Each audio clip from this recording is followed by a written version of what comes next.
नमस्कार. कोविड-19 काळजी आणि उपाय या विशेष कार्यक्रमामध्ये आपलं स्वागत.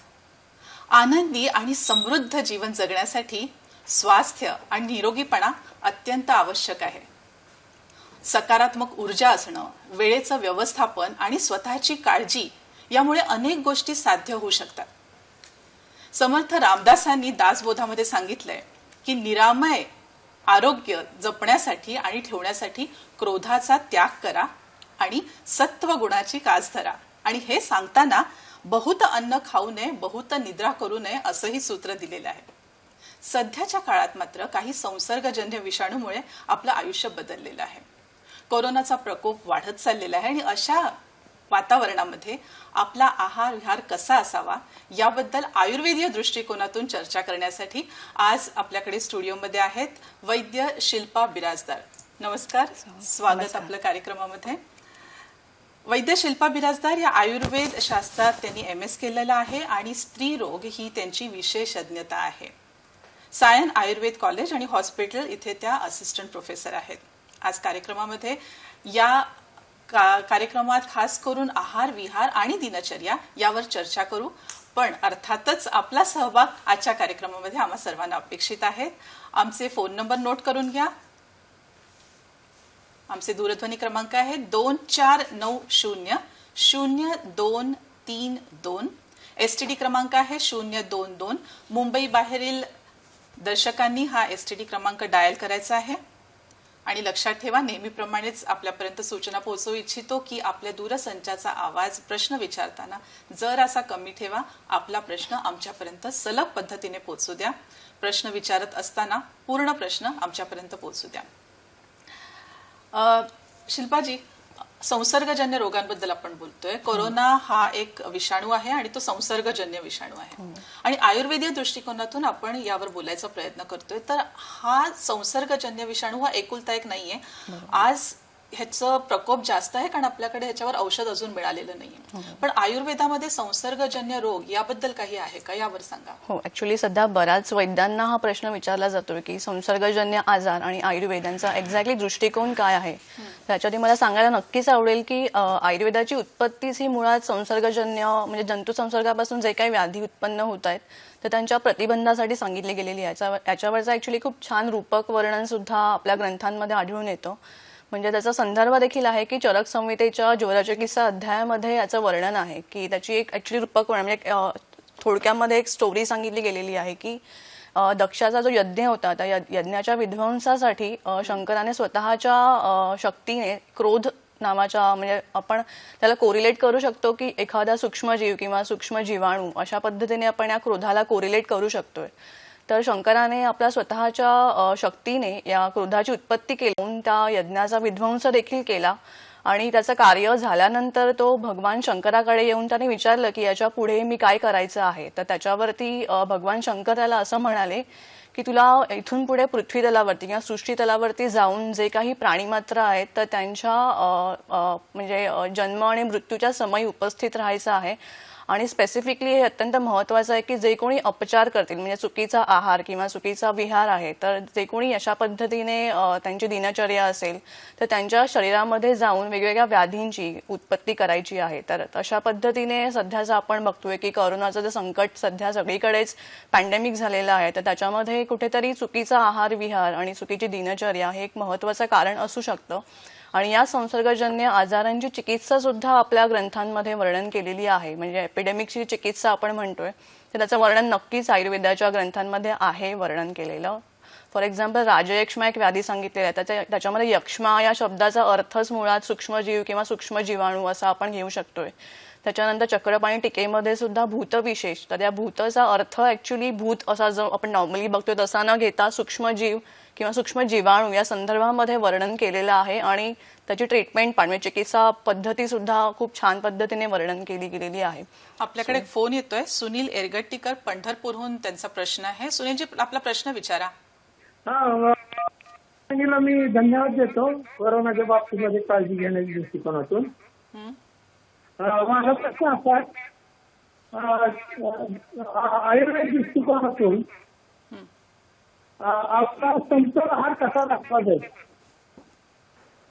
आयुर्वेद पूर्ण प्रश्न विचारा. समतोल आहार कसा नसावा आहार कसा असावा. आणि दुसरा प्रश्न असा आहे, हा. दिनचर्येमध्ये हम्म. ताणयुक्त काळामध्ये दिनचर्या कशी असावी. ओके. बरं. ऍक्च्युली आजचा टॉपिकच खरं म्हणजे तोच आहे. आज आपल्या कार्यक्रमात आपण आहार विहार आणि दिनचर्येबद्दलच बोलणार आहोत. त्यांचा प्रश्न एकदम समर्पक आहे, तर आपण प्रश्नाचं उत्तर देऊया. आहारामध्ये आता ऍक्च्युली पुढे मी सांगणारच आहे. सगळ्यात महत्त्वाचं म्हणजे दिनचर्याची सुरुवात जी आपण सकाळी उठण्यापासून करतो. तर प्रत्येकाला हा प्रश्न पडला असतो सकाळी उठण्याची आदर्श वेळ कोणती आहे. तर त्याचं आयुर्वेदामध्ये अशा पद्धतीने वर्णन केलेलं आहे की ब्राह्मे मुहूर्ते उत्तिष्ठे, म्हणजे ब्राह्म मुहूर्ताला उठायला सांगितलेलं आहे. ब्राह्म मुहूर्त म्हणजे एक्झॅक्टली काय, तर सूर्योदयाच्या पूर्वी साधारण 1 ते 1.5 तास आधी उठायला सांगितलेला आहे. कारण हा जो आपण म्हणतो प्रातः काळ आहे किंवा ऍक्च्युली नैसर्गिक वाताचा काळ सांगितलेला आहे. आणि ज्यावेळेला तुम्ही या वेळेमध्ये उठताय तर त्याच्यामुळे नैसर्गिक मलमूत्र आणि वायूची नैसर्गिक संवेदना निर्माण होते आणि नैसर्गिक उत्सर्जन होतं ऍक्च्युली या वेळेला. सो त्याच्यामुळे महत्त्वाचा फायदा हा आहे की नैसर्गिक दोषांचं निराकरण झाल्यामुळे, दोषांचं शोधन झाल्यामुळे किंवा नैसर्गिक उत्सर्जन झाल्यामुळे बेसिकली तुमचा जठराग्नी प्रदीप्त व्हायला मदत होते. तर जठराग्नी म्हणजे एक्झॅक्टली काय, तो आपण जो काही आहार आपण खातोय तर त्या आहाराला पचवण्यासाठी एक डायजेस्टिव्ह फायर किंवा आपण ज्याला जठराग्नी असं म्हणतो तो अत्यंत महत्त्वाचा सांगितलेला आहे. सो बेसिकली ज्या वेळेला तुम्ही ब्राह्म मुहूर्ताला उठत आहात तर तुमचा जठराग्नी प्रदीप्त व्हायला मदत होते. तुम्ही जो काही आहार दिवसभरात खाणार आहात तो आहाराचा पचन होण्याच्या दृष्टीने हा काळ अत्यंत महत्त्वाचा आहे. आणि सगळ्यात इम्पॉर्टंट म्हणजे तुमची रोगप्रतिकारक शक्ती वाढायला सुद्धा याचा म्हणजे अत्यंत महत्त्वाचा आहे हा काळ. सो एक बेसिकली दिनचर्या आपण पुढे म्हणजे क्रमाक्रमाने आपण एक्सप्लेन करणारच आहोत. ते जिथून पंढरपूरहून त्यांनी फोन केला ते म्हणाले की गावामध्ये काही वेगळी दिनचर्या असली पाहिजे का. ऍक्च्युली मला असं वाटतं गावामध्ये इनफॅक्ट सगळेजण या वेळेला उठतात, कारण इनफॅक्ट आपण मुंबईसारख्या ठिकाणी बरंचसं उशिरा उठलं जातं. तर सकाळी उशिरा उठण्याचे सुद्धा बरेचसे दुष्परिणाम सांगितले गेलेले आहेत. ऍक्च्युली आपण ज्यावेळेला साधारण 6 ते 10 कफाचा काळ सांगितलेला आहे. सो या काळामध्ये ज्या वेळेला तुम्ही झोपून राहताय त्यामुळे ऍक्च्युली काय होतं की तुमचा जो मलभाग शरीरामध्ये तयार झालेला आहे तो तुमच्या मलाशयामध्ये साठून राहतोय. सो बेसिकली जे आपल्या इंटेस्टाईन्स आहेत त्यांची अंतस्त्वचेवरती या मलाचे दुष्परिणाम होत आहेत, जे विषारी परिणाम आपण म्हणतोय. सो ओव्हरऑल तुमची ही दिनचर्या म्हणजे सकाळी उठण्याची वेळ जर आदर्श नाहीये तर बऱ्याच वर्षानुवर्ष अशा पद्धतीने तुम्ही चुकीचा आहार विहार करताय, अशा पद्धतीची दिनचर्या असेल तर त्याचा नक्कीच दुष्परिणाम तुमच्या आरोग्यावरती होतोय. आणि सगळ्यात महत्त्वाचं म्हणजे तुम्ही सकाळी जितकं उशिरा उठताय तर तुमचा कफदोष शरीरामध्ये वाढतोय आणि कफदोषाचे विकार तुम्हाला होऊ शकतात. सो फॉर एक्झाम्पल आता आपण सध्या बघतोय मधुमेह बऱ्याच जणांना म्हणजे साखर अनियंत्रित राहते, वजन वाढत आहे. सो असे बरेचसे आरोग्याविषयीचे विकार उद्भवू शकतात सकाळी उशिरा उठल्यामुळे. त्यामुळे सध्या सगळेच आपण लॉकडाऊनमध्ये आहोत तर तुम्ही नक्कीच तुमची दिनचर्या इम्प्रूव्ह करू शकता. ही इनफॅक्ट खूप चांगली संधी आहे की तुम्ही आहार विहार दिनचर्या ही आयुर्वेदानुसार जास्तीत जास्त कशा पद्धतीने फॉलो करू शकता हे सगळ्यांनीच यावरती लक्ष केंद्रित करणं खूप महत्त्वाचं आहे. आणि एका दृष्टीने बघितलं तर आपण बरीच जण जी आहेत, काही जण आहेत जी कामावर आहेत, अहोरात्र कामं करतायत, पण जी लोक घरी आहेत आणि ज्यांच्याकडे आता हा वेळ मिळाला आहे तर या वेळेचा त्यांनी वापर करून एक आदर्श आपल्यासाठी दिनचर्या तयार करावी आणि हे नक्कीच शक्य आहे. शिल्पाजी, काही जणांना ना सकाळी उठल्या उठल्या पाणी प्यायची सवय असते. त्यांना सांगितलं जातं असं की तुम्ही सकाळी पाणी प्या, तर ते 1 ग्लास नाही कधी कधी तांब्याभर पाणी पितात. मग वेगवेगळ्या मेटलच्या भांड्यातून पाणी पितात. तर याबद्दल काही सांगा, हे कितपत बरोबर आहे आणि हे आवर्जून केलं पाहिजे का. ऍक्च्युली बरेच जण हा ऍक्च्युली प्रश्न खूप कॉमन आहे की सकाळी उठल्यावरती पाणी प्यायचं आहे की नाही प्यायचं, खूप प्रश्न सगळ्यांना पडलेला असतो. आणि बऱ्याचशा युट्यूब चॅनल्सवरती किंवा बरंचसं फेसबुक आहे, व्हॉट्सअप आहे, खूप चुकीचे मेसेजेस ऍक्च्युली फॉरवर्ड केले जातात की सकाळी उठल्यावरती आपण 2-3 ग्लास पाणी प्यायचं किंवा बरेच जण 1 लिटर पर्यंत पाणी पितात. सो ऍक्च्युली आयुर्वेदाचा कन्सेप्ट हा आहे की ऍक्च्युली थोडंसं चुकीचं आहे. आयुर्वेदाचा कन्सेप्ट महत्वाचा आहे की कधी भूक लागते तेव्हा जेवायचं आहे आणि तहान जेव्हा लागते तेव्हा पाणी प्यायचं आहे. सो आयडियली आयुर्वेद असं सजेस्ट करेल की सकाळी उठल्यावरती आपण, आता फॉर एक्झाम्पल मी उदाहरण देते की आपण एखाद्या ठिकाणी आग लागली असेल तर आपण पाणी टाकतोय तर ती आग विझली जाते. त्याच पद्धतीने आपला जठराग्नीचं सुद्धा तशाच पद्धतीने होतं की आपण सकाळी उठल्यानंतर उपाशीपोटी असताना आपण पाणी पितोय. तर जो काही अग्नी आहे आपला जठराग्नी हा मंद होतोय. सो बेसिकली अग्नी मंद रोग हा सर्वेपी मंदेग्नौ असं सांगितलेलं आहे. तुमचा अग्नी जर मंद असेल तर म्हणजे नक्कीच की इथून पुढे सुद्धा बरेचसे आजार तुम्हाला होऊ शकतात. शिल्पाजी, आपण ह्याच्याबद्दल बोलूया, सकाळी पाणी पिण्याबद्दल. स्वप्नील म्हात्रे दादरहून त्यांना प्रश्न विचारायचा आहे. स्वप्नीलजी, प्रश्न विचारा. नमस्कार. नमस्कार. माझा प्रश्न असा होता की जसं म्हटलं गेलंय की व्हिटॅमिन सी लिंबामधून फार प्रमाणात मिळतं, तर आपण त्याचं लिंबाचं सेवन सरबतामध्ये आपण किती दिवसातून वेळा घेतलं पाहिजे? आणि दुसरा प्रश्न की झोप ही किती तासाची असावी आपली? समजा आता मी काही आता घरीच असल्यामुळे लवकर झोपतो 11 वाजता, तरी किती तास असावी? आणि तिसरं म्हणजे की केसर हे सुद्धा इम्युनिटी बुस्टर आहे का आणि त्याचं बरं. प्रमाण किती असावं? Okay, thank you. ओके, धन्यवाद. ओके तिन्ही विटॅमिन प्रश्न सी, चांगले हा. आहेत मला वाटतं. विटॅमिन सीच्या संदर्भामध्ये ऍक्च्युली लिंबूचा आपण रस जो म्हणतो आम्लरस म्हणतो, आंबट रसाचा असतो लिंबू. सो खरं म्हणजे जेवताना साधारण डाव्या बाजूला आपण लिंबूची एखादी फोड ऍक्च्युली खरं म्हणजे असायला पाहिजे. आपण जसं पान वाढतो म्हणजे अति सर्वत्र वर्ज्य आहेत. अति प्रमाणामध्ये काहीच सजेस्ट नाही केलेलं आहे आयुर्वेदाने. त्यामुळे आयडियली जेवताना जर तुम्ही लिंबू वापरत असाल तर मग एकतर ते जेवणाच्या बाजूला एखादी फोड चालेल, किंवा आपण पहिला जो घास आपण खातो तूप मीठ आणि भाताचा, सो त्याच्यामध्ये आपण लिंबू रस पिळून आपण तो पहिला घास खाऊ शकतो. ऍक्च्युली हा जो आम्लरस आहे तो अग्निप्रदीप्तक सांगितलेला आहे, अग्निप्रदीप्त करतो आपला आणि पचनाला मदत करणारा आहे. सो शक्यतोवर प्रमाणामध्ये लिंबूचं सेवन आय थिंक अपेक्षित आहे. आणि दुपारच्या वेळेमध्ये तहान लागली असेल तर तुम्ही सध्या साध्या पाण्यातून लिंबू रस नक्कीच पिऊ शकताय. त्याच्यामध्ये वेलची पूड तुम्ही टाकू शकताय. सो लिंबू रस बनवताना सुद्धा एक पद्धत सांगितलेली आहे, ज्यावेळेला आपण सगळंच एकत्र सेवन करतो त्यामुळे पित्त थोडंसं वाढू शकतं. सो लिंबू रस बनवताना आयडियली साखरेचं पाणी वेगळं बनवून ठेवायला सांगितलेलं आहे आणि नंतर तुम्ही लिंबूच्या रसामध्ये सैंधव मीठ मिक्स करून मग ते साखरेचं पाणी ऍक्च्युली मिक्स करू शकता, जेणेकरून बऱ्याच जणांना पित्ताचा त्रास होणार नाही. आणि इनफॅक्ट आम्लरस जो आहे तो जठराग्नी प्रदीप्त सांगितलेला आहे, त्यामुळे शक्यतो तुम्ही नक्कीच सेवन करू शकता, पण प्रमाणामध्ये सेवन करणं हे खूप महत्वाचं आहे. साखरेऐवजी गुळाचा वापरही केला जाऊ चालू शकतो शकतो, की गुळ दोन देखील असतात? तुम्ही वापरू शकता. दुसरा प्रश्न त्यांनी आपण घेऊया झोपेबद्दल, पण त्याआधी आपण केशराबद्दल बोलूया. त्यांनी विचारलं की किती खावं आणि दिवसभरात खावं आणि रोज किती केसर प्रमाणात अगेन मी सांगेन की थोड्या प्रमाणामध्ये तुम्ही दुधातून घेऊ शकता केसर. आता सध्या ऍक्च्युली आयुष मिनिस्ट्रीने गोल्डन मिल्क सांगितलेलं आहे, हळदीचं दूध घ्यायला सांगितलेलं आहे. तर हळदीचं दूध बनवताना 1-2 केशराच्या कांड्या तुम्ही नक्कीच वापरू शकता. पण दिवसभरातून एकदाच. एकदा किंवा 2दा मॅक्सिमम तुम्ही वापरू शकता, पण 1 किंवा 2 कांड्या केशराच्या, त्यापेक्षा अधिक नाही. आणि झोपेबद्दल त्यांनी विचारलं. झोपेचा अत्यंत महत्वाचा प्रश्न आहे. ऍक्च्युली बरेच जण सध्या आता लॉकडाऊन मध्ये आहेत, तर मग एक तर सकाळी उशिरा उठणं होत असेल, बरेच जण दुपारी जेवल्यानंतर लगेच झोपत असतील, तर ऍक्च्युली जो आपण दुपारची झोप म्हटलेला दिवा स्वाप हा जो कन्सेप्ट आहे, तर दिवा स्वापामुळे बेसिकली कफ आणि पित्ताचे व्याधी होऊ शकतात शरीरामध्ये. सो कफाचे म्हणजे पचनाचे विकार आहेत की अजीर्ण आहे, पोटाला तडस लागणे, पोटात गॅसेस होणे, मलाविरोधाची तक्रार बऱ्याच जणांना होऊ शकते सध्या दिवा स्वापामुळे. त्याच्यानंतर पित्ताचे विकार होऊ शकतात की घशाशी जळजळ आहे किंवा छातीच्या ठिकाणी जळजळ, आंबट ढेकर आहे, पित्ताचा त्रास बेसिकली होऊ शकतो बऱ्याच जणांना. सो दिवा स्वाप हा ऍक्च्युली आयुर्वेदाने नाही सांगितलेला आहे करायला. शक्यतोवर तुम्ही प्रॉपर रात्री झोपताना कमीत कमी 6 ते 7 तासांची झोप ही पुरेशी असते.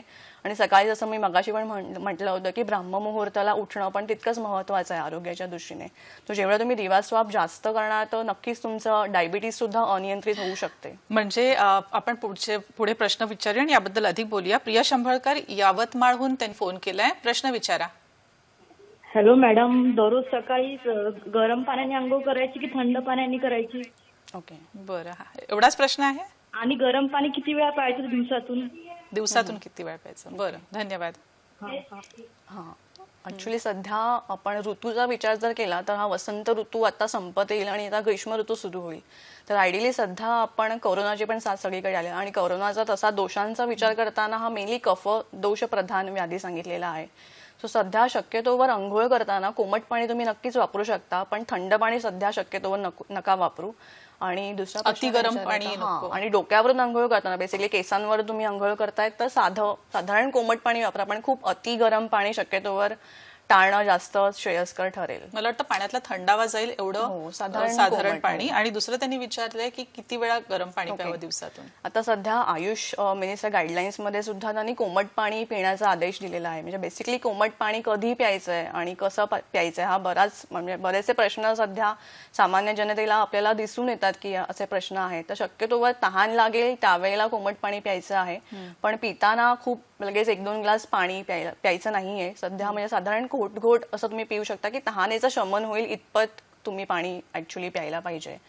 हाच महत्वाचा हे नियम असेल. नेहमीचे प्रश्न आहेत आणि आपण झोपेबद्दलही बोलणार होतो की किती, आणि आपण पाण्याबद्दलही हा प्रश्न पुढे आपण याबद्दल चर्चा करूया. आहार विहार आणि दिनचर्या या काळामध्ये कशी असावी आयुर्वेदीय दृष्टिकोनातून आपण बोलतोय. आणि शिल्पाजी, आता खरं बघायला गेलं तर लॉकडाऊनचे जवळजवळ 33 दिवस आता होत आलेले आहेत आणि पहिल्या दिवसापासून सांगितलं जातंय की एक प्रकारची शिस्तबद्धता पाळा, की आता तुम्हाला हा जो वेळ मिळालाय त्यामध्ये थोडंसं डिसिप्लिन वागा.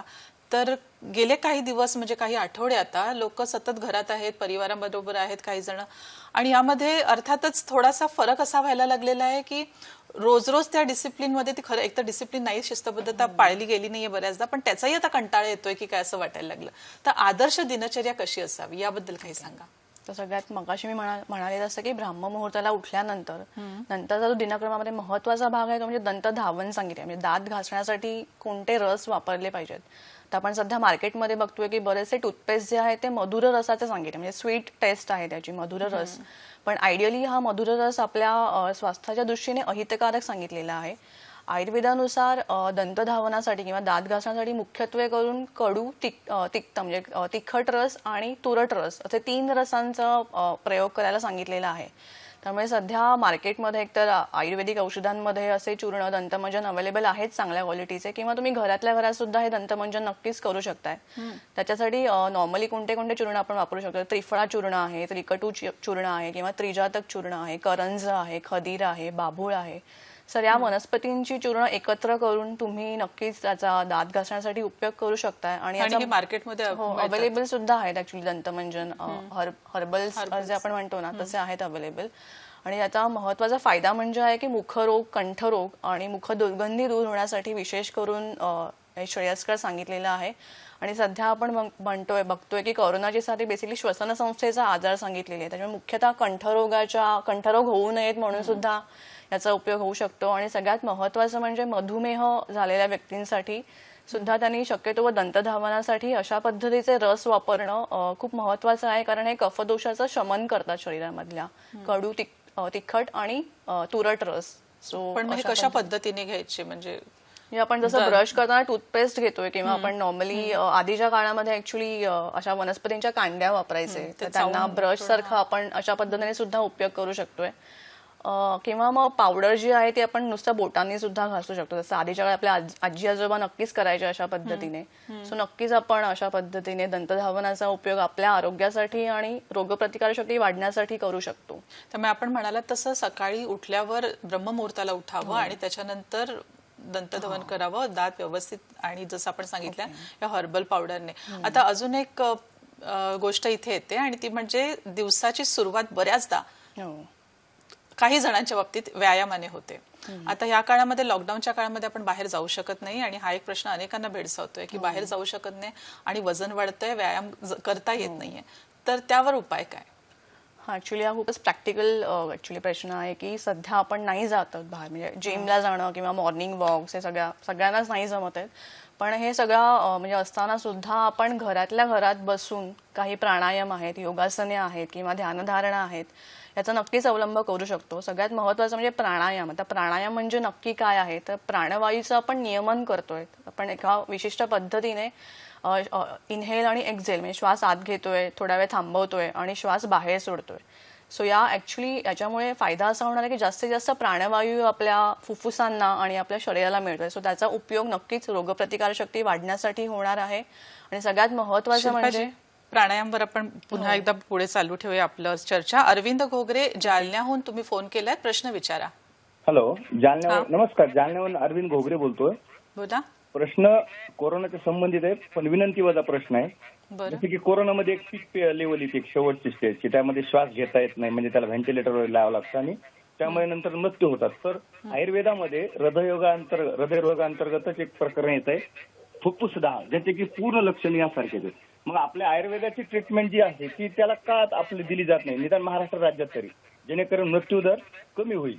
तर एक विनंती आहे की जसं की उपेक्षाच केली जाते आपल्या आयुर्वेदची, तर असं का केलं जात नाही, किंवा तुमच्या करवी राज्यशास्त्रानं तसं कळवलं जाईल त्याच्या राज्यशासनाला? बरं, धन्यवाद आपल्या विनंतीबद्दल. पण आजचा टॉपिक खरं म्हणजे हा प्रतिबंधात्मक उपायांसाठी सांगितलेला आहे. त्यामुळे आता एखाद्या व्याधीची चिकित्सा हा ऍक्च्युली मी अशा पद्धतीने सजेस्ट नाही करू शकत आहे. तो भारत शासनाचा प्रश्न आहे की त्यांनी आयुर्वेद इन्क्लूड करायला पाहिजे की नाही. आयडियली ऑफकोर्स करायला पाहिजे. काही राज्यांमध्ये मला वाटतं आपण आयुष बघतोय. मंत्रालयातर्फे बरेच गोवा प्रयत्न आणि केले जातात. केरळमध्ये ऍक्च्युली त्यांनी इंटिग्रेटेड अप्रोच मध्ये आयुर्वेद इन्क्लूड केलेलं आहे, जी नक्कीच अभिमानाची गोष्ट आहे आयुर्वेदासाठी. पण मग भारत सरकारने इतर राज्यांमध्ये इन्क्लूड करावं की नाही हा भारत सरकारने ऍक्च्युली ठरवणं जास्त बेटर पडेल. बेसिकली म्हणतात की फुफ्फुसांमध्ये म्हणजे श्वास घ्यायला त्रास होतो त्यावेळेला होतं. पण हे आपण संसर्गजन्य रोगांबद्दल बोलतोय ज्यामध्ये कोविडचाही उल्लेख केला. पण श्वास घ्यायला त्रास होणं ही एक प्रक्रिया कधी कधी पोल्युशनमुळे वगैरेही होते. तर त्याच्यावर पण काही उपाय आहे का? हा म्हणजे हे आता आपण बघतोय की प्राणायाम, योगासने आणि ध्यानधारणा याचा नक्कीच उपयोग होऊ शकतो. ॲज अ आपण प्रिव्हेन्शन मी सांगत आहे, कारण आजचा टॉपिक मुळात आहार विहार आणि दिनचर्या हा प्रतिबंधात्मक उपाय अशा स्वरूपामध्ये आपण आजचा हा कार्यक्रम आहे. तो शक्यतोवर प्राणायाम करत असताना बरेचसे प्रकार प्राणायामाचे सांगितलेले आहेत. अनुलोम विलोम असेल किंवा भस्त्रिका प्राणायाम आहे, भ्रामरी प्राणायाम आहे. सो बेसिकली याचं प्रिव्हेन्शन आणि प्रतिबंधात्मक उपायामध्ये उपयोग असा होणार आहे की फुफ्फुसांची काय म्हणतो रोगप्रतिकारक शक्ती वाढण्यासाठी मदत होणार आहे.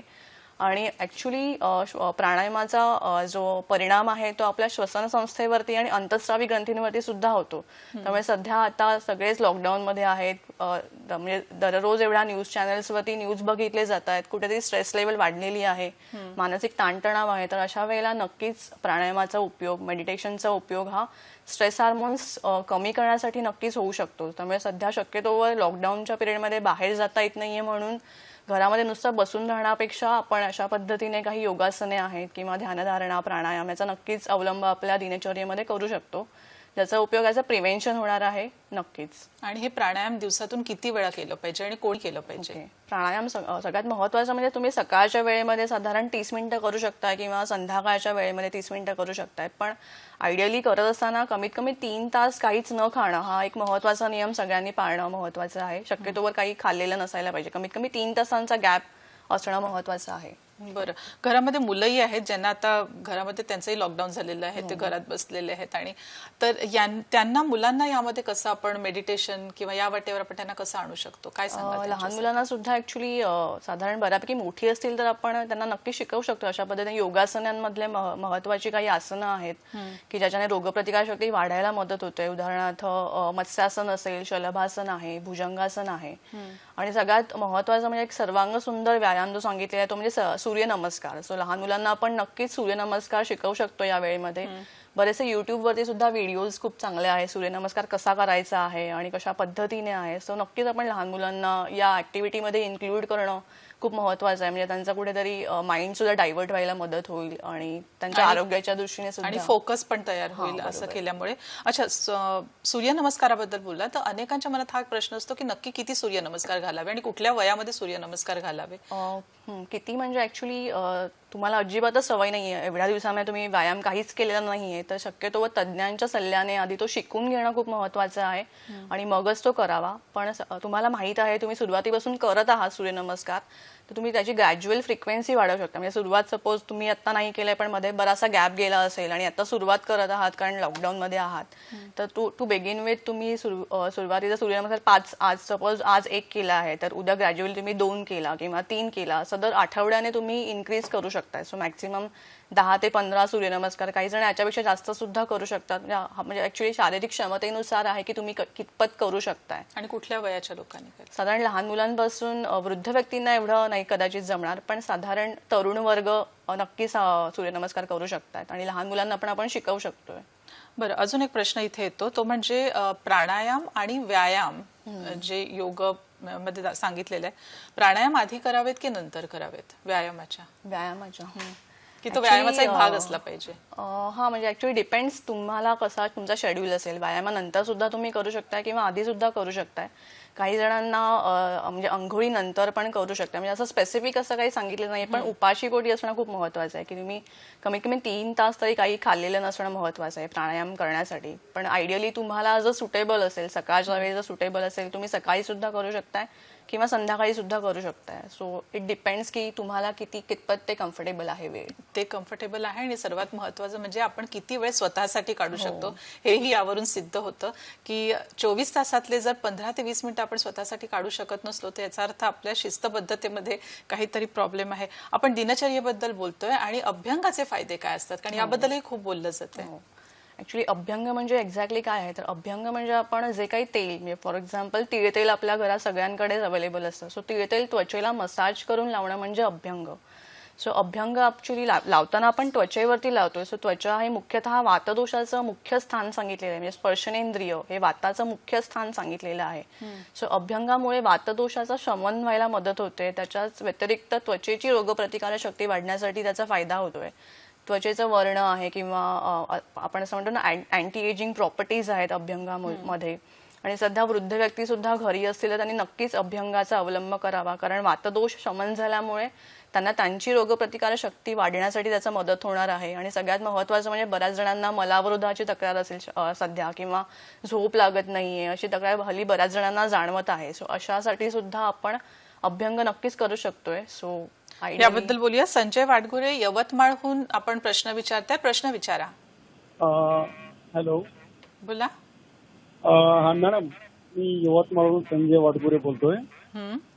माझा प्रश्न असा आहे मॅडम की सध्या भाजीपाला या कोरोना व्हायरसमुळं खायला मागे पुढे थोडं लोक करायले आणि त्याची कडधान्य खायची राहिली तर कोणत्या खायची आणि जसं कोंब वगैरे आलेले काही मूग म्हणा किंवा असं या प्रकारचं कोणतं खायचं आणि शरीराला पचायला कोणतं योग्य राहील कारण घर बसल्या व्यायाम काही होऊन राहिला कामं वगैरे जसे बाहेरचे बंद असल्यामुळं तर कडधान्य खायचे तर कोणते खायचे शरीराला पचायला कोणतं राहील चांगलं. नक्की.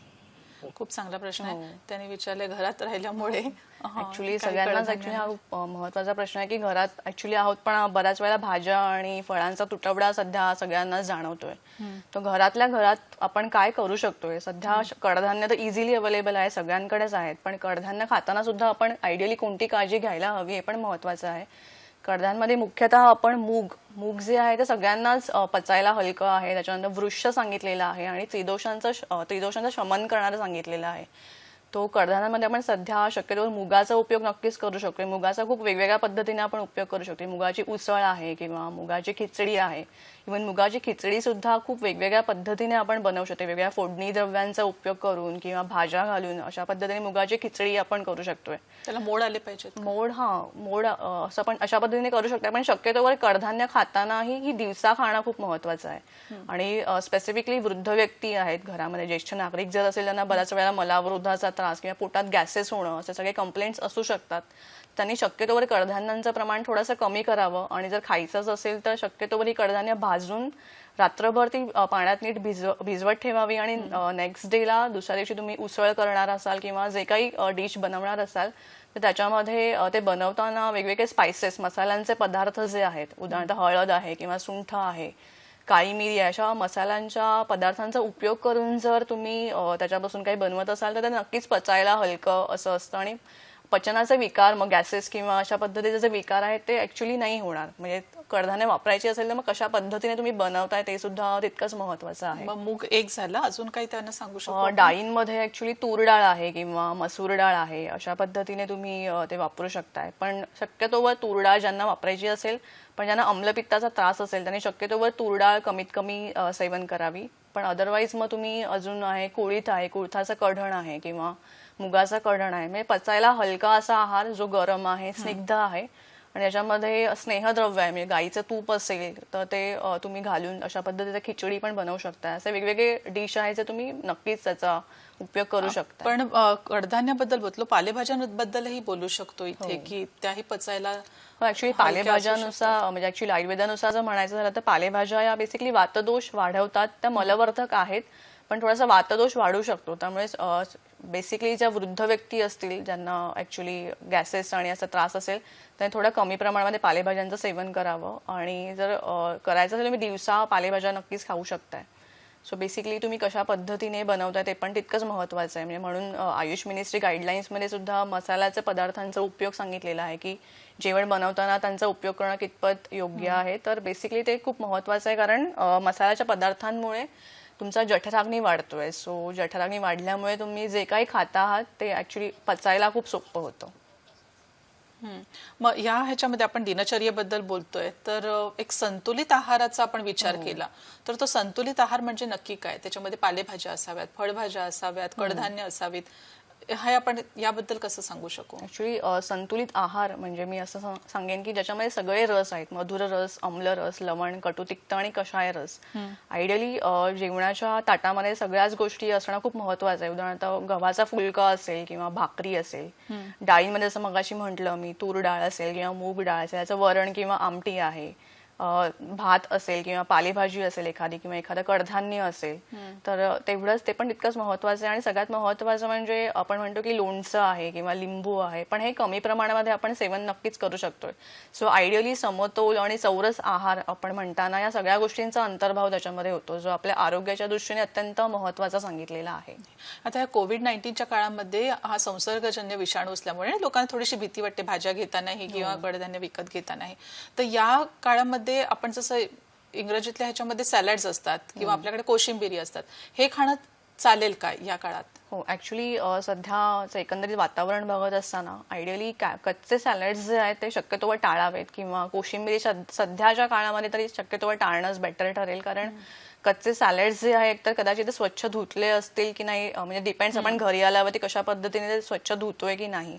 आणि सगळ्यात महत्वाचं म्हणजे कच्चे सॅलड्स जे आहेत त्याच्यावरती अग्निसंस्कार झालेला नाहीये, त्यामुळे ते पचायला ते जड होतात. आणि मग अगेन बऱ्याच जणांना मग पोटाचे पचनाचे विकार आहेत किंवा मलावरोध आहे, हा सगळा त्रास उद्भवू शकतो. तर शक्यतोवर सध्या कच्चे सॅलड्स शक्यतोवर कमी खाणं जास्त योग्य ठरेल. आणि जर तुम्हाला खायचंच असेल तर तुम्ही ते थोडंसं शिजवून त्याच्यामध्ये वेगवेगळे पदार्थ, मसाल्यांचे पदार्थ वापरून तुम्ही सूप करू शकताय किंवा असं बॉईल करून तुम्ही नक्कीच खाऊ शकताय, पण प्रमाणामध्ये खाणं खूप महत्वाचं आहे. आणि पालेभाज्या आणि या सगळ्या गोष्टींचा कच्च्या सॅलडचा म्हणजे खात असताना शक्यतोवर मग तुमच्या आहारामध्ये स्नेहद्रव्य जाणं पण तितकंच महत्वाचं आहे. म्हणजे फॉर एक्झाम्पल गाईचं तूप असेल, कारण आपल्या शरीराला ती स्निग्धता सुद्धा तितकीच महत्वाची आहे. शिल्पा भट आपल्याला प्रश्न विचारतात पुण्याहून. शिल्पाजी प्रश्न विचारा. नमस्कार, मी नमस्कार. शिल्पा बोलतेय पुण्याहून.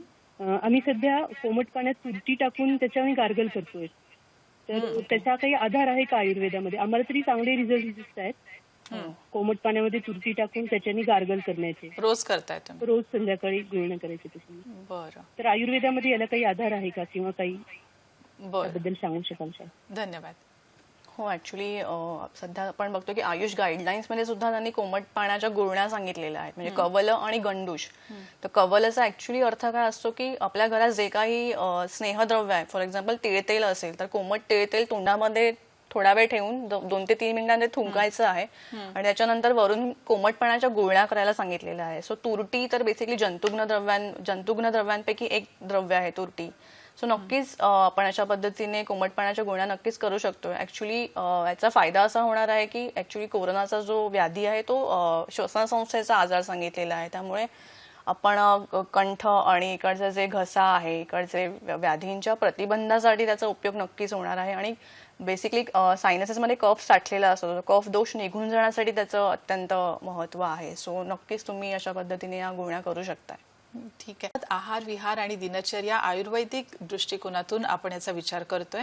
आणि शिल्पाजी, खरं सांगायचं तर सकाळी काय खाल्लं पाहिजे, दुपारी काय खाल्लं पाहिजे, मधल्या वेळेत काय खाल्लं पाहिजे, इतक्या वेळा दिवसभरात खाल्लं पण पाहिजे की नाही, यावर पण आपण जरा विचार करूया आणि याबद्दल थोडीशी चर्चा करूया. पण मला सध्या एक गोष्ट विचारायची आहे, आणि जे विश्रांतीच्या दरम्यान आपल्याकडे प्रश्न आला होता की ज्यामध्ये स्त्रियांच्यासाठी काही वेगळा आहार असला पाहिजे का आणि तो त्यांनी कसा घ्यावा? ऍक्च्युली सध्या आपण बघतोय लॉकडाऊनमध्ये सगळ्यात जास्त त्रास म्हणत असेल किंवा असं अशा पद्धतीने कुकिंग किंवा किचनमध्ये जास्तीत जास्त वेळा स्त्रियांचा जातोय, त्यामुळे नॅचरली आहे की कुठेतरी त्यांच्या आरोग्याकडे दुर्लक्ष त्या करू शकतात. त्यामुळे सध्या सगळ्या स्त्रियांना मला असं म्हणायचं आहे की तुमचा देखील आहार आणि विहार आपण दिनचर्या बघतोय ती तुम्ही सुद्धा फॉलो करणं तितकंच महत्वाचं आहे. आहाराच्या संदर्भामध्ये जर म्हणायचं झालं तर मग सकाळची न्याहारी असेल तर न्याहारीमध्ये बेसिकली कोणते कोणते पदार्थ तुम्ही करू शकता, कारण सध्या आपण कुठे जास्त बाहेर जाता येत नाहीये आणि फळांचा, पालेभाज्यांचा खूप तुटवडा आहे, त्यामुळे सगळ्याच भाज्या आपल्याला हव्या तशा मिळत नाहीये. त्यामुळे स्त्रियांना तर सध्या हे खूपच असं टेन्शन आहे की आता उद्या सकाळी मला नाश्त्याला काय करायचं आहे किंवा जेवणामध्ये काय करायचं आहे. तर सध्या शक्यतोवर सकाळची न्याहारी ही अत्यंत महत्त्वाचीच आहे आरोग्याच्या दृष्टीने. त्यामुळे स्त्रियांनी सुद्धा ती स्किप करू नये. सध्या शक्यतोवर न्याहारी, दुपारचं भोजन असेल किंवा दुपारच्या वेळेमध्ये एखादं फळ खाणं असेल किंवा रात्रीचं भोजन असेल, याच्या प्रॉपर वेळा पाळणं तितकंच महत्त्वाचं आहे. त्यामुळे मला तर हेच म्हणणं असेल की तुमच्या तब्येतीकडे सुद्धा त्यांनी लक्ष देणं खूप महत्त्वाचं आहे. मग आयुर्वेदीय दृष्टिकोनातून दिवसातून किती वेळा खाल्लं पाहिजे? किती वेळा असं म्हणण्यापेक्षा एक तर प्रॉपर न्याहारी, म्हणजे सगळ्यात महत्त्वाचं आहे तुम्हाला भूक कशी लागते. जर भूक लागतच नाहीये तर मग तुमचा आहार तुम्ही त्यानुसार ठरवू शकताय. त्यामुळे भूक कधी लागते आणि ती खरंच लागतेय का, म्हणजे कडकडून भूक लागल्यावरती जेवायला सांगितलेलं आहे. सो आयडियली सकाळच्या न्याहारीनंतर दुपारचं जेवण 12 ते 1च्या दरम्यान, मग दुपारच्या वेळेमध्ये एखादं फळ असेल किंवा ड्रायफ्रुट्स तुम्ही खाऊ शकताय.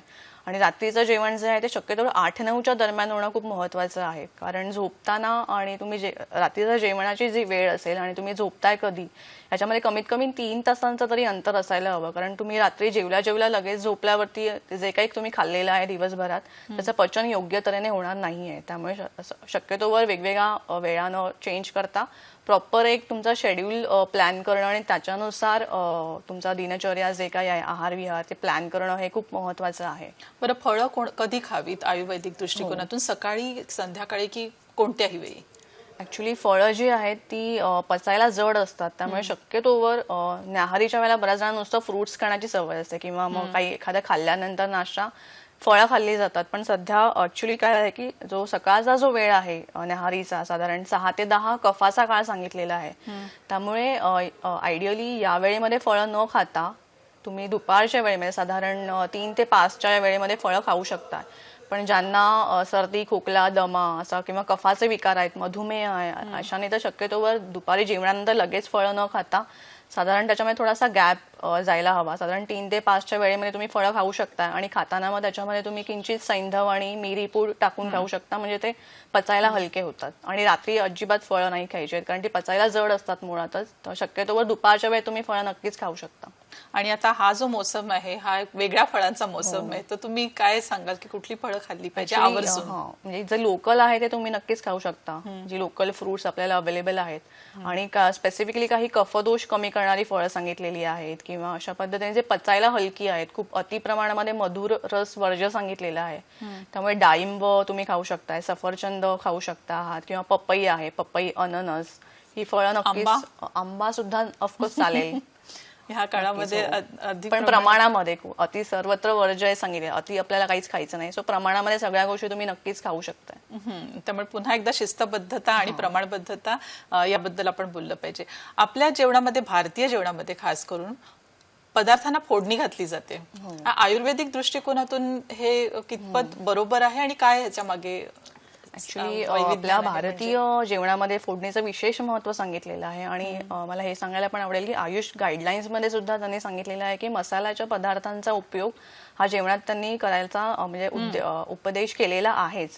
ऍक्च्युली फोडणीचं महत्त्व सांगताना ऍक्च्युली आपण फोडणी का देतोय, तर सगळ्यात महत्त्वाचं म्हणजे आपण ज्या पदार्थांना फोडणी देतोय तर त्या पदार्थांचे मूलभूत दोष कमी करण्यासाठी आपण फोडणी वापरते. उदाहरणार्थ डाळी या पचायला जड असतात, तर डाळी पचण्यासाठी आपण वरण किंवा आमटीला फोडणी देतोय. हळद असेल, सुंठ असेल, काळी मिरी आहे. तर या मसाल्याच्या पदार्थांमुळे ऍक्च्युली आपलं काय म्हणतो आपण पचन सुधारायला मदत होते, जठराग्नी वाढतोय. आणि जर तुमचा जठराग्नी जर चांगला असेल तर तुम्ही जे काही खाणार आहात तर ते चांगल्या पद्धतीने त्याचं पचन होणार आहे आणि तुमच्या शरीरामध्ये धातूंचं पोषण होऊन शरीर पुष्ट होणार आहे आणि बलवान होणार आहे. सो आणि अजून एक महत्त्वाचं म्हणजे मसाल्याचे पदार्थ हे ब्लड शुगर रेग्युलेट करतात. सो म्हणजे बऱ्याच जणांना मधुमेह असेल त्याने विशेषत्व करून फोडणीमध्ये मेथीच्या दाण्यांचा सुद्धा उपयोग करावा आणि ओव्हरऑल सगळ्याच मसाल्याच्या पदार्थांचा उपयोग करणं हे खूपच आरोग्याच्या दृष्टीने महत्त्वाचं आहे. बरं, दुसरी गोष्ट म्हणजे फळ आणि दूध हे एकत्र करणं आयुर्वेदिक दृष्टिकोनातून बरोबर आहे? ऍक्च्युली ते बरोबर नाहीये कारण ते विरुद्ध आहार म्हटला जातो. ऍक्च्युली दूध आणि फ्रुट्स किंवा बऱ्याच वेळा नॉनव्हेज नंतर सुद्धा दूध ऍक्च्युली नाही खायला पाहिजे किंवा मुगाच्या खिचडी बरोबर दूध हा सगळा विरुद्ध आहार सांगितलेला आहे, म्हणजे इनकम्पॅटेबल डाएट ज्याला आपण म्हणतो. सो बेसिकली विरुद्ध आहार हा पचायला जड आहे. तो नीट पचन नाही झाला तर शरीरामध्ये जाऊन वेगवेगळे व्याधी उत्पन्न करतो. त्याच्यामध्ये मुख्यत्वे करून पित्त आणि रक्तदुष्टी होऊ शकते. त्यामुळे बऱ्याच वेळेला स्किन डिसीजेस लाईक एक्झिमा आहे, सोरायसिस आहे, तर असं बऱ्याचशा त्वचेचे व्याधी सुद्धा उद्भवू शकतात आणि पचनाचे विकार होऊ शकतात. कारण त्याचं नीट पचन नाही झालंय, त्याच्यामुळे बरेचसे आपल्याला व्याधी उत्पन्न होऊ शकतात. सो आयडियली आयुर्वेदानुसार विरुद्ध आहार आहे तो, आणि तो शक्यतो नाही सेवन करायचा आहे. पण शिकरण वगैरे तर आपल्या पण रोजच्या आयडियली तो नाही सेवन करायचा आहे. म्हणजे इव्हन बऱ्याच जणांना शिकरण खाण्याची पण सवय असते. लहान मुलांना म्हणजे फ्रुट्स आवडत नाहीत म्हणून बऱ्याच वेळा मिल्कशेक्स दिले जातात. बरोबर. तो आयडियली ते अहितकारकच आहे आयुर्वेदिक आरोग्यासाठी. दृष्टिकोनातून ते बरोबर नाही. बरं, काही लोकांना दम्याचा वगैरे त्रास असतो, यावेळेला फळांचं त्यांनी कसं रेग्युलेशन ठेवावं? ऍक्च्युली दमा असेल, तुमची औषधं चालू असतील तर नक्कीच आहार विहार दिनचर्या तुम्ही फॉलो करू शकता. पण सध्या फळं शक्यतोवर कमी प्रमाणामध्ये सेवन करा. आणि जसं मी मगाशी सांगितलं की सेवन करायचीच असतील तर दुपारच्या वेळेमध्ये, आणि त्याचं पचन इझिली व्हावं म्हणून तुम्ही त्याच्यामध्ये सैंधव मीठ किंवा काळं मीठ घालू शकताय. पण आत्ता सर्दी खोकला दमा असताना फळं ही वर्ज करणं जास्त श्रेयस्कर ठरेल. बरं. आणि दुसरं म्हणजे दिवसातून आपण जसं आपण मगाशी म्हणालो की किती वेळा खाणं वगैरे, पण हे मधल्या वेळेमध्ये जेवणाच्या आणि रात्रीच्या जेवणाच्या मध्ये खाणं बरोबर आहे का, आणि ते किती प्रमाणात खाल्लं पाहिजे आणि काय खाल्लं पाहिजे त्या दरम्यान? ओके, अगेन मी इथे तेच सांगेन की दुपारच्या जेवण आणि रात्रीच्या जेवणामध्ये तुम्ही खाऊ शकता, पण तुम्हाला भूक लागते का खरोखरच? जर भूक लागत असेल तर तुम्ही नक्कीच खाऊ शकता, आणि योग्य प्रमाणामध्ये. तर दुपारच्या वेळेमध्ये जसं मगाशी मी म्हटलं होतं की फळं खाऊ शकताय किंवा ड्रायफ्रुट्स आहेत ते तुम्ही खाऊ शकतायत. बऱ्याच वेळा घरी बनवलेले जे पोषक आहार असतो, फॉर एक्झाम्पल मुगाचे लाडू तुम्ही करू शकताय किंवा कणकेचे लाडू आहेत, किंवा जर तुम्हाला गोड आवडत असेल तर तुम्ही सुकामेवा आहारामध्ये नक्कीच त्याचा अवलंब करू शकताय. सो तुम्ही खाऊ शकता, पण मग डिपेंड्स, तुम्हाला भूक लागत असेल नक्कीच तुम्ही खा. आणि इनफॅक्ट आपण लॉकडाऊन मध्ये आहोत तर बऱ्याच जणांना वारंवार पण भूक लागते. सो नक्कीच तुम्ही खाऊ ती शकता. मानसिक भूक जास्त आणि हो, शरीराचं पोटामध्ये भूक ही लागलेली नाहीये. पण तहानेची एक गोष्ट आहे, कारण आता हा उष्णता सुरू झालेली आहे आणि मे महिन्यामध्ये असं पण खूप ऊन असतं, आणि आता आपण घरामध्ये आहोत, काही जण अर्थातच बाहेर आहेत जसं मी म्हटलं, पण तहान लागते किंवा काही जणांना वरचेवर वारंवार तहान लागते, याबद्दल काय सांगाल? हो, सध्या थोडंसं उष्णता वातावरणात वाढलेली आहे, त्यामुळे थोडंसं तहान लागणं हे साहजिकच आहे. तर तहान लागते म्हणून बऱ्याच जणांची सवय आहे की फ्रीजचं थंड पाणी किंवा कोल्ड ड्रिंक्स, एअरेटेड ड्रिंक्स खूप जास्त प्रमाणामध्ये घेतली जातात. तर याच्यामुळे बेसिकली तुमची तहान अजून वाढणार आहे. त्यामुळे शक्यतोवर तहान लागली असताना साधं पाणी तुम्ही प्या, किंवा बरेचसे घरगुती पेय आहेत, फॉर एक्झाम्पल लिंबू सरबत आहे, कोकम सरबत आहे, किंवा वाळाचं सरबत, कैरीचे पन्हे आहेत. सो अशा खूप छान घरगुती पेय तुम्ही बनवून नक्कीच घेऊ शकतायत. पण फ्रीजचं थंड पाणी किंवा कोल्ड ड्रिंक्स हे शक्यतोवर पूर्णपणे टाळणं जास्त योग्य ठरेल. आणि या काळामध्ये आपण सुरुवातीला पण याबद्दल आपण बोलत होतो की झोप कधी, केव्हा, किती वेळ, आणि ज्यांना झोप येत नाही, की खरं सांगायचं तर ते लोक म्हणतात की रात्री 2-2, 3-3 वाजेपर्यंत आम्हाला झोपच येत नाही, पण मग सकाळी ते खूप उशिरापर्यंत झोपलेले असतात, त्यामुळे दिवसातली तशी झोप पूर्ण होते. पण ते बरोबर आहे का, आणि ते कशा पद्धतीने त्याचं मॅनेज करायचं? ऍक्च्युली झोप अत्यंत महत्वाचा विषय आहे आपल्या आरोग्याच्या दृष्टीने सुद्धा. जसं आपण दिनचर्या सांगताना म्हटलं होतं की कधी उठायचं आहे, तर त्याच पद्धतीने कधी झोपायचं आहे, तर शक्यतोवर 10-10:30च्या दरम्यान आयडियली झोपणं खूप जास्त बेटर राहील. कमीत कमी झोप किती तासांची, तर कमीत कमी 7 ते 8 तासांची झोप ही अत्यंत उपयुक्त आहे आपल्या आरोग्याच्या दृष्टीने सुद्धा. आणि रोजची मिनिमम 7 ते 8 तास तुम्ही नक्की झोपू शकताय. पण दिवास्वप नाही सांगितलेला आहे आयुर्वेदामध्ये. दिवसा झोपणं म्हणजे सकाळी उशिरा उठणं, बऱ्याच जणांना 10-11 वाजता उठायची सवय असते, किंवा दुपारच्या वेळेमध्ये सध्या तुम्ही लॉकडाऊन मध्ये आहात म्हणून काय करायचंय सुचत नाहीये, मग तुम्ही म्हणजे झोप घेतली जाते. त्यामुळे शक्यतो दिवास्वप हा पूर्णपणे वर्ज सांगितलेला आहे. आणि आता जी साथ सुद्धा आहे कोरोनाची, तर बेसिकली हे सगळे व्याधी प्रतिबंध करण्याच्या दृष्टीने दिवास्वप हा पूर्णपणे वर्ज सांगितलेला आहे. पण रात्रीची झोप तुम्ही नक्कीच घेऊ शकताय. आणि बऱ्याच जणांना हल्ली रात्री बऱ्याचशा वेब सिरीज आहेत, नेटफ्लिक्स आहे, किंवा या सगळ्या गोष्टींमुळे रात्री जागरणाची सवय वाढलेली आहे. बरेच जण रात्री 2-3 वाजता सुद्धा झोपतात. पण रात्री जागरणाचं महत्व, ऍक्च्युली दुष्परिणाम जे आहेत आपल्या आरोग्यावरचे, ते महत्वाचं म्हणजे वातपित्त दोष तुमचं वाढतोय शरीरामधला. त्यामुळे बऱ्याच जणांना मलावरोध, झोप नाही येते नीट, किंवा पित्ताचं व्याधी, अम्लपित्त असेल, किंवा घशाच्या ठिकाणी आंबट ढेकर किंवा उलट्या होणं, बऱ्याच जणांना डार्क सर्कल्स होत आहेत, किंवा केस गळत आहेत, केसांचे व्याधी होत आहे. सो रात्रीच्या वेळा तुम्ही जे काही अपथ्य करत आहात, बरेच जण रात्रीच्या जेवल्यानंतर लगेच खूप पाणी पिलं जातं, किंवा झोपताना खूप पाणी पिलं जातं, सो रात्रीचं जे काही अपत्य आहे ते तुमच्या ऊर्ध्वशत्रुगत जे अवयव सांगितले म्हणजे मानेच्या वरचे जे अवयव आहेत, कान नाक घसा असेल किंवा तुमची त्वचा आहे, केस आहे, तर हे सगळे व्याधी उत्पन्न होऊ शकतात. आणि कान नाक घसाच्या संदर्भात सांगताना कोरोना हा ऍक्च्युली श्वसन संस्थेचा आजार आहे, त्यामुळे शक्यतोवर रात्रीचं अपत्य वर्ज करणं खूप जास्त श्रेयस्कर ठरेल आरोग्याच्या दृष्टीने. आणि त्यातून डोळे बिघडतात ते वेगळे, कारण आपण सतत हल्ली लहान मुलांना पण चष्मे लागलेले लागलेले. तर डोळ्याच्या आरोग्याविषयी काही सांगू शकाल की आपण काही आहारामध्ये असं बदल करू शकू ज्यामुळे? ऍक्च्युली डोळा हा मज्जाधातू पासून बनलेला सांगितलेला आहे, त्यामुळे मज्जाधातू शरीरामध्ये चांगला उत्पन्न होण्यासाठी तुमच्या आहारामध्ये स्निग्ध पदार्थ, गाईचं तूप असणं खूप महत्वाचं आहे. कारण गाईचं तूप हे मज्जाधातू सारवान उत्पन्न करतो. त्यामुळे डोळ्यांच्या आरोग्यासाठी शक्यतोवर आहारामध्ये तुम्ही गाईचं तूप नक्कीच वापरू शकताय. किती वापरलं पाहिजे? साधारण जेवताना दुपारच्या जेवणामध्ये किंवा रात्रीच्या जेवणामध्ये 1 ते 2 चमचा तुम्ही नक्कीच गाईचं तूप वापरू शकता. कारण गाईचं तूप बऱ्याच जणांना असा गैरसमज असतो की कोलेस्ट्रॉल वाढू शकतं, पण आयडियली गाईच्या तुपामुळे कोलेस्ट्रॉल अजिबात वाढत नाही. इनफॅक्ट गाईच्या तुपाचे खूप सारे फायदे आहेत आपल्या शरीरासाठी. महत्वाचं म्हणजे तुमचा जठराग्नी प्रदीप्त होतो आणि गाईच्या तुपामुळे जो जठराग्नी प्रदीप्त होतो तो जास्त वेळ प्रदीप्त राहतोय. त्यामुळे तुम्ही जे काही आहार खात आहात तो पचायला खूप त्याचं म्हणजे महत्वाचं आहे आणि पचन सुलभ होतंय. आणि at the same time anti ageing properties सुद्धा गाईच्या तुपामध्ये आहे. म्हणजे स्निग्ध द्रव्य आहारामध्ये असणं खूप महत्वाचं आहे. बरोबर आहे. तर आपण ह्या सगळं हे म्हणजे ही दिनचर्या आणि हे आहार विहार हे सगळं फॉलो करत असताना मगाशी आपण मसाल्याच्या पदार्थांविषयी बोललात की कसं आपल्या आहारामध्ये त्याचा आपण उपयोग केला पाहिजे. तर हे मसाल्याचे पदार्थ नक्की कारण हा गरम मसाला आहे की आपण केवळ फोडणीतले पदार्थांबद्दल बोलतोय? ऍक्च्युली मसाल्याचे पदार्थ इन द सेन्स स्पायसेस ज्याला आपण म्हणतो, फॉर एक्झाम्पल हळद असेल किंवा सुंठ आहे, काळी मिरी आहे, जे काही आपण जेवण बनवताना जे फोडणीचे द्रव्य आपण तमालपत्र असेल, वेलची आहे, दालचिनी आहे, सो अशा पद्धतीचे हे मसाल्याचे पदार्थ सांगितलेले आहेत. म्हणजे आपण फोडणीमध्ये तर उपयोग करतोच आहोत त्याचा, आणि अजून एक आपण त्याच्यापासून हर्बल टी सुद्धा करू शकतोय. म्हणजे हे आयुष गाईडलाईन्स मध्ये सुद्धा सांगितलेलं आहे की उदाहरणार्थ काळी मिरी असेल किंवा तुळशीची पानं आहेत, तर त्याचा उपयोग आपण हर्बल टी साठी नक्कीच करू शकतो. आणि ज्याचा उपयोग चहाच्या ऐवजी सकाळी किंवा संध्याकाळी तुम्ही 1 कप साधारण गरम कोमट अशा स्वरूपामध्ये नक्कीच हा हर्बल टी घेऊ शकताय. हे करू शकतो. आपल्याकडे आता कार्यक्रमाची वेळ जवळजवळ संपत आलेली आहे, तर आपल्या दर्शकांसाठी आपण काय सांगू इच्छिता की काही पॉइंटर्स आहेत की हे त्यांनी फॉलो केले पाहिजे दिवसभरामध्ये तर आरोग्य व्यवस्थित ठेवता येईल त्यांना? ऍक्च्युली सध्या आपण सगळीकडे बघतोय कोरोनाचा पॅन्डेमिक झालेला आहे, पण या कोरोनामुळे कुठेतरी आपण थांबायला शिकलेलो आहोत. सो आता तुम्ही थांबलेला आहात, लॉकडाऊन मध्ये आहात, तर या संधीचा एक सकारात्मक दृष्टिकोनातून नक्कीच तुम्ही बघू शकताय की आतापर्यंत जी काही चुकीची जीवनशैली तुम्ही अवलंबत आलेला आहात, तर ही कुठेतरी सुधारण्याची संधी तुम्हाला या कोरोनाने दिली आहे. सो याचा कुठेतरी पॉझिटिव्हली तुम्ही विचार करून तुमची नक्कीच आहार विहार आणि जो काही दिनचर्या आहे तो नक्कीच तुम्ही आयुर्वेदानुसार फॉलो करण्याचा जास्तीत जास्त प्रयत्न करा.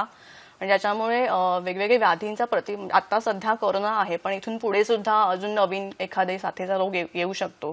सो त्या दृष्टिकोनातून तुमची रोगप्रतिकारक शक्ती कशा पद्धतीने वाढू शकेल, सो त्याचा उपयोग आणि अवलंब तुम्ही नक्कीच या आयुर्वेदाला फॉलो करून नक्कीच करू शकताय. शिल्पाजी, जाता जाता अजून एका गोष्टीवर आपण लक्ष देऊया की मानसिक ताण जो आहे रोजच्या दिवसातला, तर त्या मानसिक ताणावर आपण थोडंसं कसा कंट्रोल ठेवायचा याबद्दल आपण थोडक्यात पटकन सांगूया. ऍक्च्युली मानसिक स्वास्थ्य पण तितकंच महत्वाचं आहे. आपण आता सध्या सगळ्या गोष्टी शारीरिक स्वास्थ्यासाठी बघितलेल्या होत्या. सो मानसिक स्वास्थ्य हे अत्यंत महत्वाचं आहे. त्यामुळे सध्या खूप जो काही ताणतणाव, चिंता आणि भीतीचं वातावरण आपल्याला सगळीकडे बघायला मिळतंय. सो त्या दृष्टीने आहार विहार आणि दिनचर्या योग्य तऱ्हेने फॉलो करणं हे तुमच्या मानसिक स्वास्थ्यासाठी सुद्धा महत्वाचं आहे. आणि जसं आपण मगाशी म्हटलं तसं मेडिटेशन, ध्यानधारणा तुम्ही नक्कीच करू शकता. दिवसाच्या 10 ते 15 मिनिटं स्वतःसाठी काढा.